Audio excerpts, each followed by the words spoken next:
আসসালামু আলাইকুম। আজকে আমরা দেখব মাইক্রোসফট ওয়ার্ডের বেসিক স্টাইলিং এবং আমরা যখন রিপোর্ট ক্রিয়েট করব তখন আমাদের টেবিল অফ কন্টেন্টস কিভাবে কাজে লাগতে পারে এবং ফাইনালি আমরা দেখব মেইল মার্জ করা। তো আমরা অলরেডি গত দিনে মাইক্রোসফট ওয়ার্ডে বেসিক ফন্ট, লেআউট, টেবিল এবং বিভিন্ন যে বেসিক রুলসগুলো ছিল বা ফিচারগুলো ছিল সেগুলো আমরা দেখছি। আমরা যদি স্টাইল করার ট্রাই করি, স্টাইলিং থাকতে পারে কি, আমরা গতদিন একটা ফন্টের টেক্সটের ফন্ট কীভাবে চেঞ্জ করতে হয় সেটা দেখছি এবং একই সাথে সেই টেক্সটার সাইজ আমরা কীভাবে চেঞ্জ করতে হয় সেটাও দেখেছি এবং আমরা সেই টেক্সটের বিভিন্ন কালার আমরা চেঞ্জ করতে পারি। এছাড়াও আমরা কীভাবে লোগো অ্যাড করতে হয় সেটাও আমরা দেখেছি। আমরা এখন দেখব কীভাবে আমরা একটা রিপোর্ট ক্রিয়েট করার সময় আমরা সেই জায়গাটায় বিভিন্ন হেডিং থাকে, সাব হেডিং থাকে, সেগুলো কীভাবে ব্যবহার করব। সো লেটস সে আমরা একটা বই লিখবো, আমরা যে কোনো একটা আমরা রিপোর্ট লিখতে চাই। সেই রিপোর্টটা হতে পারে এ report on online business trend in Bangladesh. So এইটা আমাদের হচ্ছে হেডিং, রিপোর্টের ফার্স্টের যে হেডিংটা, সেই হেডিংটা আমরা সিম্পলি কি করি যে একটু বড় রাখি, তাই না? হেডিংগুলো আমরা কি করি, একটু বড় রাখি। আমাদের এখানে যে স্টাইল গ্যালারি আছে, সেই স্টাইল গ্যালারি থেকে আমরা এই হেডিং, সাব হেডিংগুলো আমরা কি করতে পারি, আমরা ইউটিলাইজ করতে পারি। এবং এই জায়গাটায় স্টাইল গ্যালারি কোনটা? স্টাইল গ্যালারি হচ্ছে এই যে উপর আমরা যে দেখতে পাচ্ছি, এটা হচ্ছে স্টাইল গ্যালারি। ওকে, এইখানে একটা গ্যালারির মতো করে দেওয়া আছে। সো আমরা কি করতে পারি, এটা যেহেতু আমাদের একদম হেডিং, সো আমরা এখানে হেডিং 1 অথবা টাইটেল, এটা হচ্ছে আমাদের বিজনেস টাইটেল। এখানে আমরা যদি এটা সিলেক্ট করার পরে আমরা টাইটেলে ক্লিক করি, এটা কিন্তু একটা টাইটেলের জন্য যে ফন্ট দরকার বাই ডিফল্ট ওরা নিয়ে রাখছে এবং এটা করার সুবিধা আছে, যেটা আমরা একটু পরেই দেখতে পাবো ইনশাআল্লাহ। এরপর আমাদের লাগবে হচ্ছে হেডিং। তো আমি প্রথমে লিখতে পারি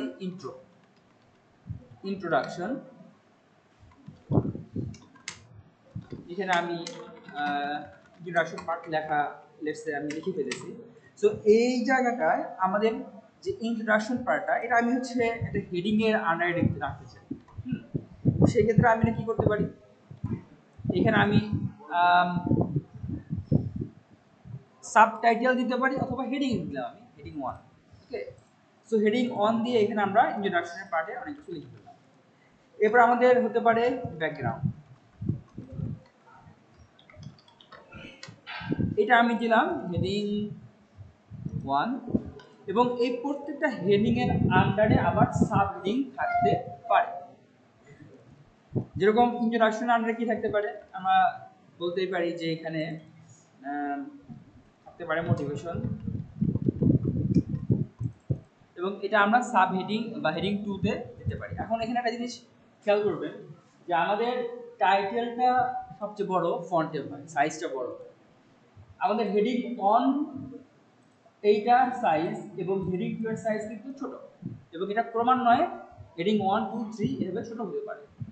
কারণ আমাদের একটা কন্টেন্ট লেখার ক্ষেত্রে হেডিং, তার আন্ডারে সাব হেডিং, তার আন্ডারে আরো এবিসিডি বিভিন্ন রকম করে থাকতে পারে। এখন এইটা করার কারণ কি, এইটা করে আবার সুবিধাটা কি? প্রথমতই আমি যখন এই জিনিসটা মেনটেন করব, তখন আপনার নেভিগেশন করতে পারবেন।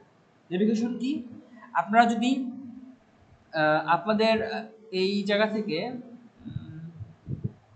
ভিউ বি বাটনে ক্লিক করেন, তখন আপনি এই নেভিগেশন পেন নামে একটা বাটন পাবেন, একটা চেক বক্স পাবেন।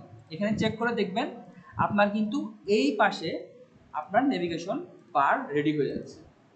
অর্থাৎ আপনি যখন এইভাবে করে আপনার রিপোর্টটা রেডি করবেন, হ্যাঁ, আমি একটু অ্যাড করি, হ্যাঁ,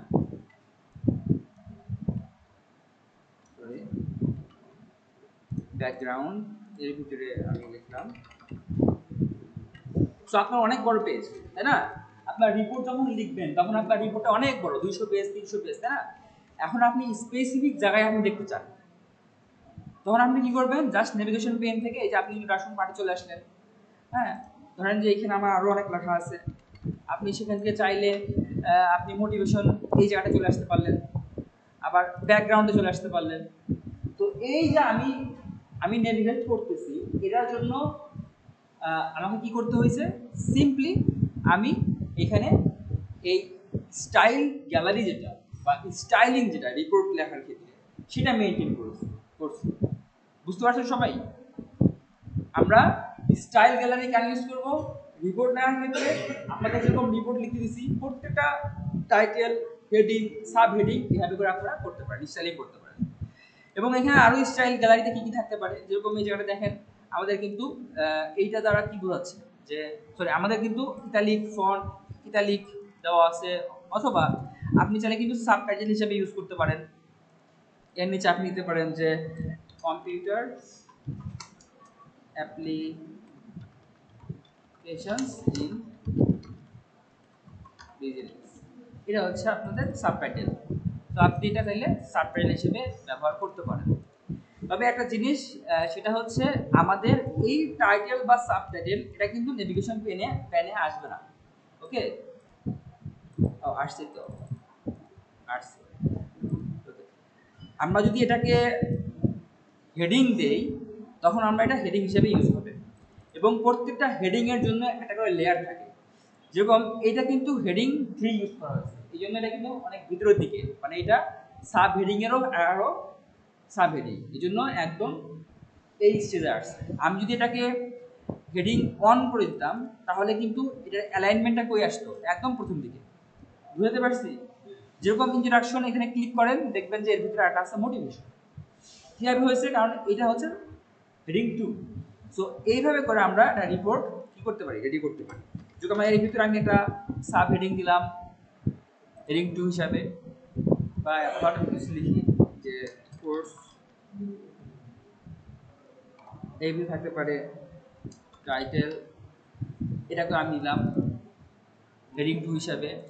তার মানে কি, এই হেডিংগুলা আমার এই হেডিং অনের আন্ডারে চলে যাচ্ছে। ক্লিয়ার? আবার আপনি চান যে এর আন্ডারে আরও কিছু হেডিং দিবেন আপনি, তাহলে আপনি লিখিয়ে এটাকে বানান হচ্ছে হেডিং 3। ওকে, এরকম আপনি আরও চাইলে আরও কয়েকটা হেডিং আপনি কি করতে পারেন, অ্যাড করতে পারেন। শুধু তাই না, এর ভিতরে কিন্তু আপনি চাইলে আরও একটা সাব হেডিং অ্যাড করতে পারেন। সেই ক্ষেত্রে এটা কি হবে, হেডিং 4। এই যে হেডিং 4 আমরা আমাদের প্রয়োজন অনুযায়ী আমরা হেডিংগুলো ইউজ করব। এখন আপনার রিপোর্ট লেখা যখন শেষ হয়ে যাবে, যখন আপনার রিপোর্ট লেখা শেষ, তখন একটা পার্ট থাকে টেবিল অফ কন্টেন্ট। ইন্ডেক্স সূচিপত্রে কি থাকে, টেবিল অফ কন্টেন্ট থাকে না? সো আমরা চাইলে এই জিনিসটা টেবিল অফ কন্টেন্ট হিসাবে আমরা ইম্পোর্ট করতে পারি।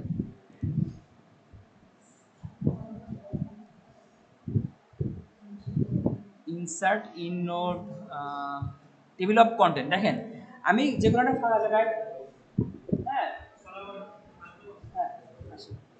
এখান থেকে স্যার এক মিনিট প্লিজ, টেবিল অফ কন্টেন্টে ক্লিক করলে আমি যদি কোনো একটা, এখানে বিভিন্ন ডিজাইন আছে, একটা সিলেক্ট করি, তাহলে কিন্তু এই যে আমি যেভাবে লিখছি আমার রিপোর্টটা ওই অনুযায়ী কিন্তু টেবিল অফ কন্টেন্ট রেডি হয়ে গেছে। তো এটা ছিল স্টাইলিং এবং টেবিল অফ কন্টেন্টের যেভাবে করতে হয় সেটা আমরা পরের ভিডিওতে দেখবো কিভাবে মেইল মার্জ করতে হয়। ধন্যবাদ।